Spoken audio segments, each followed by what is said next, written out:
Eh bien salut tout le monde les amis, j'espère que vous allez bien, moi ça va super. Et aujourd'hui on se retrouve à Mondial Airsoft pour une nouvelle review d'une nouvelle réplique d'Airsoft. Et aujourd'hui je vais vous présenter la SGR12 de chez Tokyo Marui.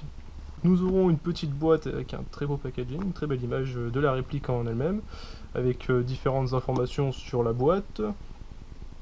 Nous, ce qui va nous intéresser, c'est plus le contenu de la boîte, donc on va pas s'attarder plus longtemps. En retournant le couvercle, nous pouvons apercevoir donc qu'il y a très peu de polystyrène, comme la plupart des packagings de chez Tokyo Marui, pour éviter les traces blanches sur les répliques et les bouts de polystyrène qui peuvent se coincer à l'intérieur du mécanisme. J'ai déjà expliqué ça dans ma dernière vidéo sur la Type 89.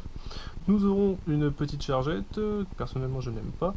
Ensuite nous aurons la tige de débourrage nettoyage et une petite pochette avec toutes les notices comme d'habitude. Tokyo Marui ont l'habitude de faire ça, sauf que là elle est dans une petite pochette plastique zippée, donc voilà, très original. Alors dedans nous aurons donc le manuel sur les PA Tokyo Marui comme d'habitude, la petite notice de la réplique donc du SGR12 avec normalement une vue éclatée à l'intérieur comme ceci. Nous aurons quelques cibles aussi comme d'habitude et nous aurons un petit Weapon Code Label, ce qu'ils appellent, donc je ne sais pas exactement ce que c'est, donc un flash code avec le téléphone portable qui vous donnera tout un tas d'informations sur la réplique à mon avis. Pour le couvercle ça peut être nous allons passer au reste de la boîte. Nous aurons donc la magnifique réplique avec son chargeur. Tout est attaché par des petites sangles scratchées. Nous aurons donc les différents rails Picatinny de type M-Lock qui vont aller sur les côtés latéraux et en dessous de la réplique, je vous expliquerai un peu plus tard.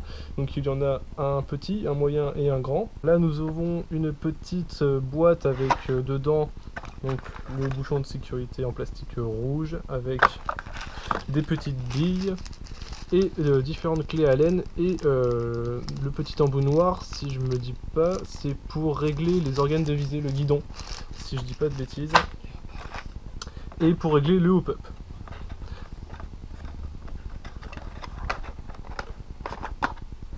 Nous allons parler du chargeur dans un premier temps, donc le chargeur qui pèse son poids, qui est assez énorme, avec les fausses cartouches qui sont visibles à travers une partie en plastique transparent. Le chargeur fait 93 billes, donc pour la taille c'est vrai que c'est très peu de billes, mais vous pourrez adapter un drum, le drum qui est d'ailleurs sur sa prédécesseuse, la AA12, donc les chargeurs sont compatibles. Donc le drum est compatible avec la SGR12, il n'y a pas de souci.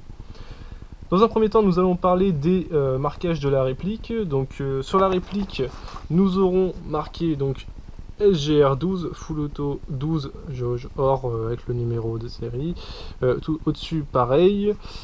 De ce côté-là, nous aurons donc ATSG mode SGR12 PN00 avec les numéros qui vont avec. Là nous aurons le sélecteur de tir, donc disponible en semi, full et donc safe, sécurité.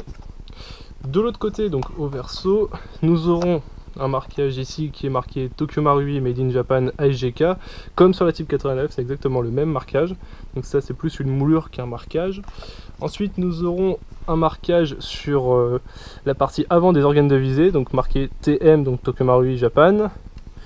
Et c'est à peu près tout pour les marquages de la réplique.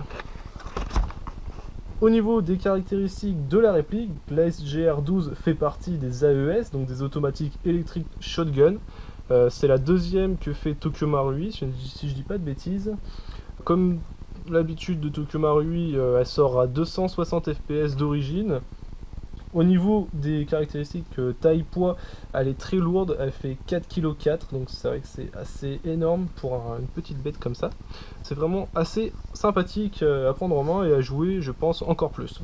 Au niveau des longueurs, donc la SGR12 fait 73 cm et les canons internes font 27 cm.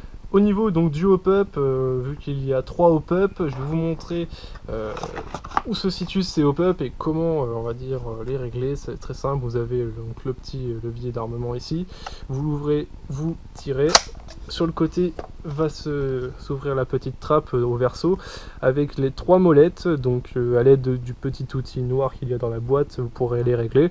Vous voyez que c'est marqué LTR et les logos en dessous, vous pouvez pas vous tromper sur quel canon régler, il n'y a pas de souci. Le sélecteur de tir n'est pas ambidextre, donc il est que sur le côté gauche. Contrairement à la Type 89, il n'y a pas de visuel sur le verso pour voir où c'est qu'on en est sur le sélecteur de tir lorsque la réplique est épaulée. Les organes de visée donc sont rabattables, donc on peut les rabattre, il n'y a pas de souci, et on peut les enlever à l'aide des petites clés Allen, si vous voulez mettre un PEC ou ce genre de choses, un viseur holo. Il faut savoir que l'ASJR-12 est équipé d'un système FIT, donc le système FIT en fait va vous permettre que quand vous mettez une batterie trop puissante ou pas assez puissante, un petit voyant rouge va s'allumer et en gros elle sera mise en sécurité et vous pourrez rien faire. Donc l'emplacement de la batterie au passage se situe dans la crosse, donc là vous avez un petit bouton, vous poussez et le plaque de couche va s'ouvrir. Vous verrez donc l'emplacement pour mettre une batterie. Une 11.1 vous pourrez oublier.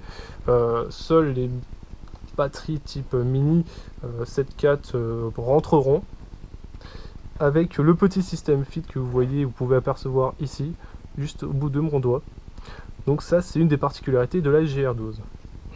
La SJR-12 donc est très lourde, mais elle n'est pas totalement en métal, seulement une grande partie. Donc tout ce qu'il y a ici, donc ce sera du métal, alu je précise. Tout ce qu'on peut apercevoir à l'intérieur des rails, pareil, c'est de l'alu. Et tout ce qu'il y a en dessous, donc la partie où il y a le sélecteur de tir, la poignée pistole et la crosse seront en polymère de très bonne qualité, logique, et ainsi que le chargeur qui est en polymère. Au niveau ergonomique, au niveau de la Pujou et de la crosse, ce n'est pas réglable en hauteur ou en avant-arrière. Ça c'est un petit peu dommage, mais bon, c'est pas grave. Là vous pourrez avoir les petits attaches sangles sur ce côté là, vous pouvez le démonter pour le mettre de l'autre côté, ça c'est vraiment assez pratique. Au niveau de l'interne, donc de la SJR-12, donc nous aurons une gear donc à 3 cylindres, vu qu'il y a 3 canons, 3 hop-up, un hop-up par canon, tout ce qui est le plus logique.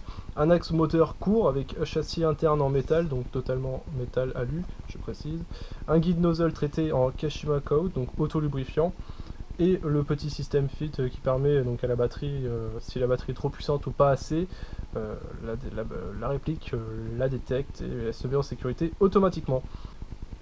Pour l'ARS de cette réplique, donc nous aurons pas grand chose, sachant que la réplique est assez moderne, donc pas de RS pour cette review.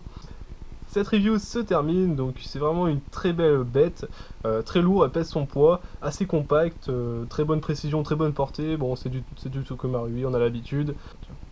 Merci de regarder la vidéo, j'espère qu'elle vous aura plu. Si c'est le cas, n'hésitez pas à mettre un petit pouce bleu, à partager, etc. Je remercie Romain de la Ratel pour le prêt de la réplique et Mondial Airsoft pour l'endroit pour filmer. Et moi je vous dis, salut tout le monde.